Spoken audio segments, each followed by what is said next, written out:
নমস্কার বন্ধুরা, আমি এসে গেছি আমাদের দাঁইহাট শহরের জগন্নাথ দেবের মন্দিরে।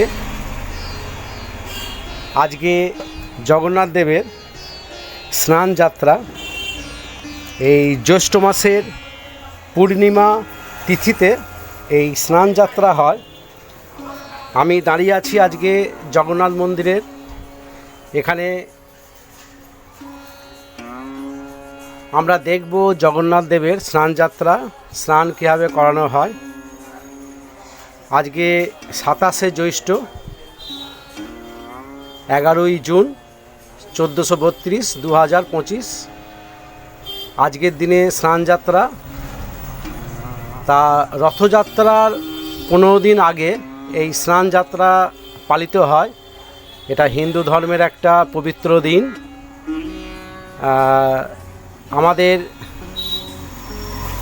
পূর্বপুরুষদের মুখ থেকে শুনে আসছি আমরা এই স্নান যাত্রার কথা। জ্যৈষ্ঠ মাসের প্রবল যে রোদের তাপ, সেই তাপের গরম খুবই, আমরাও তো সহ্য করতে পারি না তাপ।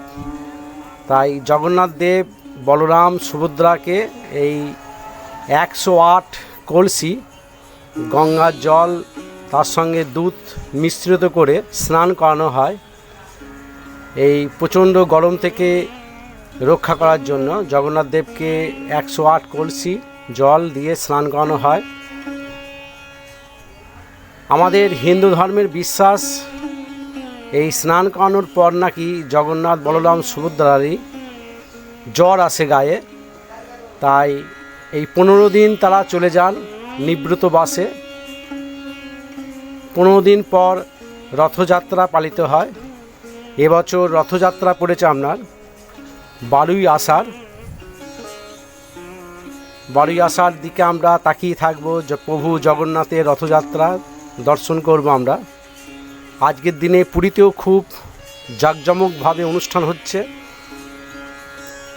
আমরা যেখানে দাঁড়িয়ে আছি এটা হচ্ছে আদি গঙ্গার ধার। এখানে আনুমানিক প্রায় 600 বছর আগে এখানে গঙ্গার ঘাট ছিল, জগন্নাথ দেবের ঘাট।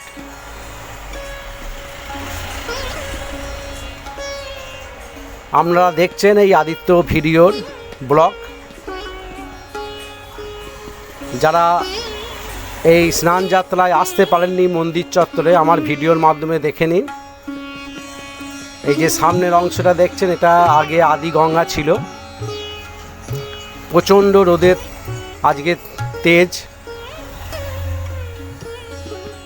এখানে দুধ গঙ্গা জল দিয়ে প্রভু জগন্নাথ বলরাম ও সুভদ্রাকে স্নান করানো হচ্ছে।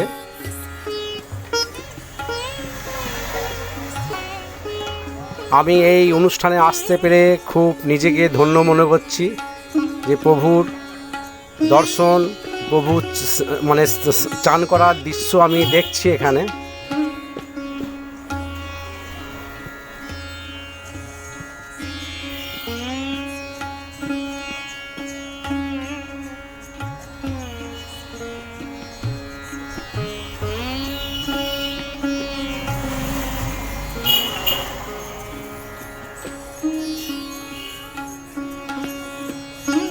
এই কদিন আমাদের দাঁইহাটে প্রচণ্ড গরম, বৃষ্টির তো দেখা নেই, আকাশেও কোনো মেঘের ছিটেফোঁটা পর্যন্ত নেই।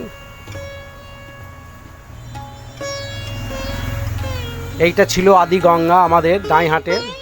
আনুমানিক প্রায় 600 বছর আগেকার কথা এসব ইতিহাস। এখনও তার বাঁধানো ঘাট আছে, সিঁড়ি দেখতে পাচ্ছেন আপনারা।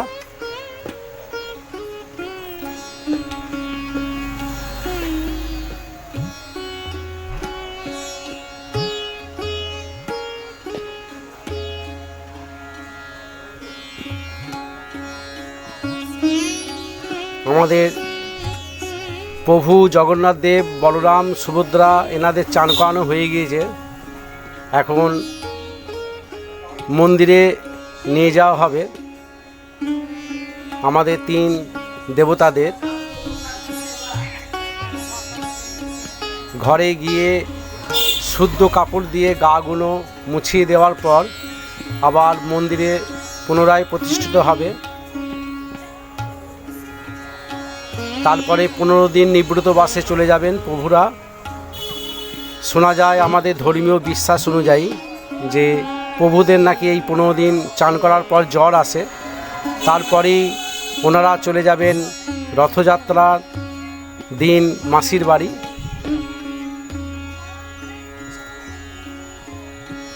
আপনারা আমার ভিডিও যারা দেখছেন, যদি খুব ভালো লাগে তবে লাইক কমেন্ট করবেন, এবং ফেসবুকে যারা দেখছেন তারাও, ইউটিউবে যারা দেখছেন তারাও একটু চ্যানেলটি সাবস্ক্রাইব করে আমার মনোবল একটু বাড়াবেন প্লিজ। আপনাদের আমি এরকম ভিডিও তুলে ধরার চেষ্টা করি সব সময়তেই।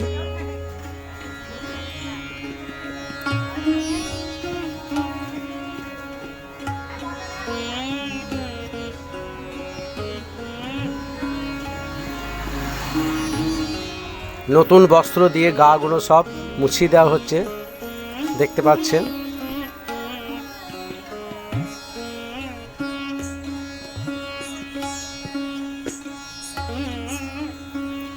আপনাদের অনেক অনেক ধন্যবাদ আমাদের ভিডিওটি পুরো দেখার জন্যে।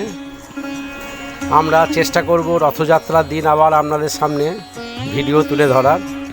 আজকের মতো বাই বাই দিয়ে আপনাদের বিদায় জানালাম। অনেক ধন্যবাদ। গরমে বেশি পরিমাণ জল খান, শরীর সুস্থ রাখুন, এবং বাড়ির বাচ্চাদের, বৃদ্ধ যারা আছেন বাবা মা, তাদেরও একটু সুস্থ রাখুন। এই বলে আমার ভিডিও আমি শেষ করছি। নমস্কার, ভালো থাকবেন, অনেক ধন্যবাদ।